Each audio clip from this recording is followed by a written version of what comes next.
Topic po natin ngayon tungkol sa almoranas, di ba? Lunas sa almoranas at masakit na pagdumi.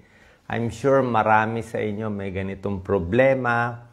Pag dumudumi, masakit, mahapdi, o minsan walang sakit pero may dugo. Di ba? Nakakatakot to.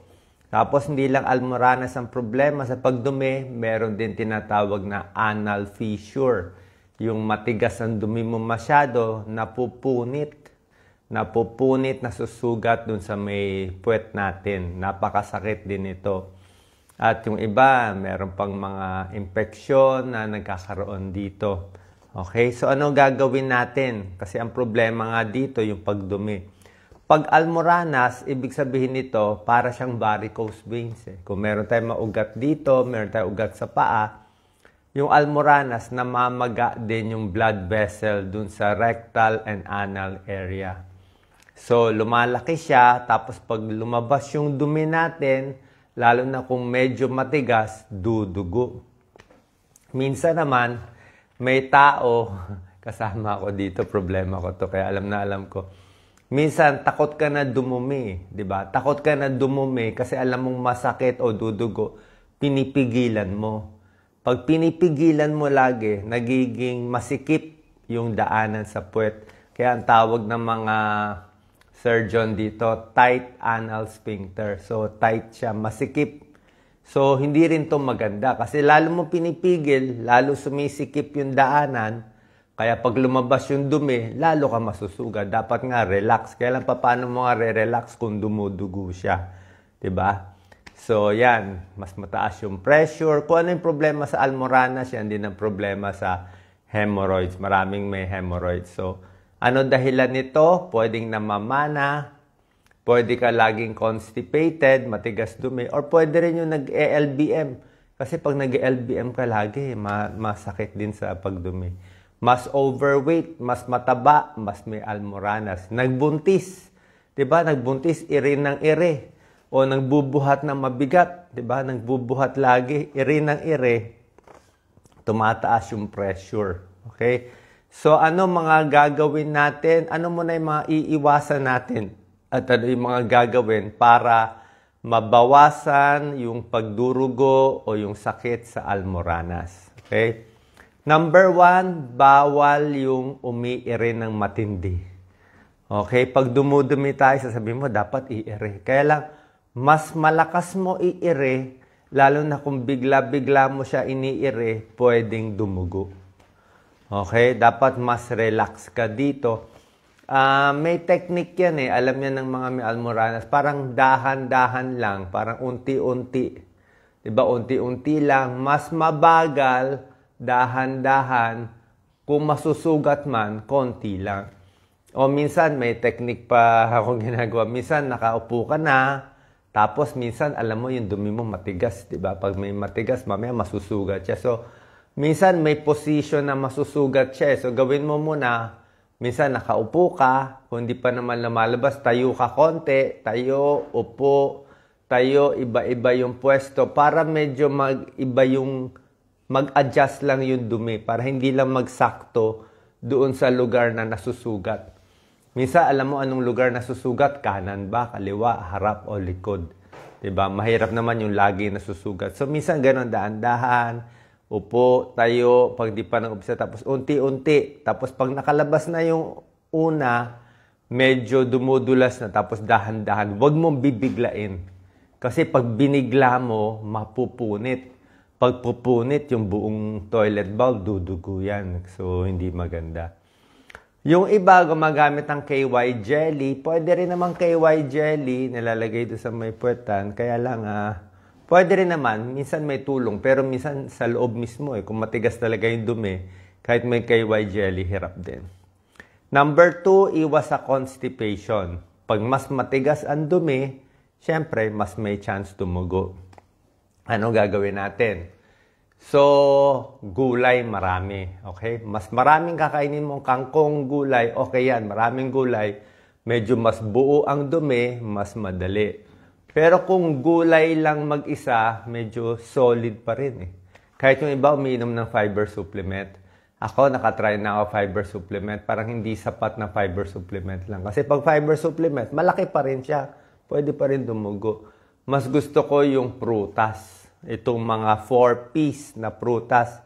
Pakwan, pears, peras, ano pa ba? Papaya, prune juice. Pwede rin grapes, pwede rin mangga. So, papaya, pakwan, pears, prune juice, mangga, grapes. Pag hinalo-halo mo to, kainin mo konti nito, konting pinya, konting ganyan, mas lalambot ang dumi. Okay? So, itimplahin mo mas malambot, mas hindi masakit. Ang problema lang, dito sa 4-piece na mga prutas, pakwan, pears, grapes, mangga, mataas ang sugar. So, kung may diabetes ka, tumataba ka, tapos may almoranas ka, paano ka kakain marami nito? So, okay naman magprutas, bawasan mo na yung kanin mo. Bawasan mo yung ibang kinakain mo. Kundi tataba ka kasi, pero kailangan mo yan pampala. Hindi ko pinapayo yung iinom ng pampadumi. Yung iba, iinom ng tableta para makadumi, hindi po maganda yon. May tinatawag tayong laxative abuse. Pag ininom mo yon, makakadumi ka sang araw, next day, 2 days after, constipated ka ulit. Kaya hindi rin po pwede. Magiging dependent ka, mas maganda yung prutas. Number 3, iwas sa spicy foods tsaka acidic foods. Maaanghang, basta yung maraming sili, maanghang, mahapdi sa paglabas. Kahit sa prostate, hindi rin maganda mga spicy foods. Number 4, dapat maraming tubig iinumin. Maraming tubig iinumin, mas maganda, mas lumalambot ang dumi. Number 5, huwag uupo ng matagal. Hindi pwede nakaupo ng 8 hours kasi lalong may pressure doon sa almoranas. Dapat lakad, upo, higa, iba-iba position. Huwag laging isang style lang. O huwag laging lakaupo kasi lalong mape-pressure. Lalo na yung sa silya, bawal ang matigas. Di ba? Meron tayong mga bangko na matigas. Matigas, masakit sa puwet. So, dapat malambot siya. O minsan, meron pa nga donut na upuan, parang donut, para yung gitna ng puwet mo, walang nauupuan. So, yan. No sitting. Number 6, iwas sa bisikleta at motor. Lalo na bisikleta at motor. Siyempre, nakaipit yung puwet mo nun eh. Pwede maggasgas at lalo lumala yung almoranas at masakit sa puwet. Number 7, iwas sa mabibigat na binubuhat. Mas umiiri, mas nagbubuhat, mas lumalabas yung almoranas. Number 8, iwas sa maraming alak. Hindi magandang alak. Nadidehydrate, lumalala ang hemorrhoids. Number 9, sigarilyo. Sigarilyo, bawal din. Poor circulation. Hindi gaganda circulation. Nagbabara yung mga ugat natin sa sigarilyo. Pwede magpalala ng almoranas. And number 10, syempre, pag naghuhugas tayo, wag yung, dapat tubig lang tubig lang na maligamgam na tubig. Kasi kung sobrang lamig, masakit din. Sobrang init na panghugas, masakit din. Tissue na matigas, masusugat din. So, tubig lang talaga. Kung gusto mo konting sabon, yun lang para hindi masugat doon sa puwet. So, yan talaga problema sa almoranas, pabalik-balik. May nababasa ako yung mga pinapahiran ng mga gel, mga parang na-try ko na yan parang hindi sa akin hindi siya effective. Nag-try din ako yung mga suppository. Meron mga suppository, binibigay ang mga surgeon. Parang hindi rin effective masakit pa nga ipapasok mo. Parang hindi siya ganun ka-effective. Mas maganda pa rin yung prutas, gulay, lumambot yung dumi, kusang nawawala. Tapos yung pagdumi, dahan-dahan lang. Tapos i-train mo sarili mo every time pare-pareho yung oras sa umaga. O kung sa gabi, kailan yung schedule mo. Tapos yung pagkain mo, pare-pareho lang. Huwag masyadong ibahin ang pagkain. So, dapat pare-pare. Kasi baka may kinain kang puro karne, puro kanin lang, lalong titigas. Yung mga nagpapatigas, actually yung chocolate, feeling ko nagpapatigas Kaya kung mag-chocolate ka, dark chocolate, konti lang. Pag feeling ko lang, maraming tsokolate nakakatigas. Saging, okay lang naman saging, dagdagan mo na ibang prutas. Oo, hindi na, nakakatigas konti siguro ang saging, may potassium para sa LBM, pero okay na rin naman yun. Haluan mo na ibang prutas. Yung iba nagtatanong ng opera, pwede ba operahan? Mahirap magpa-opera, pwede naman magpa-opera kung nakalabas na talaga, kung nakalawit na, malala na, papacheck tayo sa doktor. And lastly, kailangan ko sabihin sa inyo na pag may dumurugo, papacheck rin tayo sa isang surgeon o gastroenterologist. Sisiguraduhin natin na almoranas lang, pagdasal natin na hindi siya colon cancer, hindi siya ibang cancer, na almoranas lang yun. Okay? So, healthy diet, wag masyado kumain ng mga matataba para hindi tayo magka-colon cancer. Kasi minsan ayaw naman natin magpa-check o magpa-colonoscopy, baka walang pera.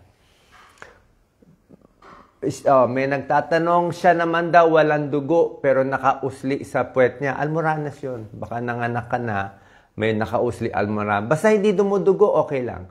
Merong almoranas na nakalabas lang eh. Ibig sabihin, nasa side lang. Hindi, nasa puwet siya pero hindi siya sa daanan. So, pag nasa side lang siya, okay lang yun. Nakakadumi ka naman eh. Oo, okay lang yun. Kasi di naman siya nakakaharang sa pagdumi mo eh. Ang problema yung almoranas na humaharang sa pagdumi, na pag lumabas, mapupunit. Yun ang pinakamasakit. Maraming babae may almoranas kasi nga nung nanganak nung baby nila. Skin tag sa puwet, di naman, okay lang naman skin tag. Skin tag, actually mga skin tag, kaya na ng dermatologist yan eh. Pag tumatanda, marami tayong skin tag. Basta hindi dumudugo, hindi nag-interfere, siguro medyo hindi lang maganda tingnan, pero hindi naman yan delikado. Mas delikado yung dumudugo sa puwet. Okay? Salamat po. Sana nakatulong tong tips natin. Marami nagsasuffer sa almoranas. At syempre, kung malala na, at papakita tayo sa surgeon. Usually, surgeon to eh. Mga colorectal surgeon ang gumagamot sa almoranas. Salamat po. Thank you.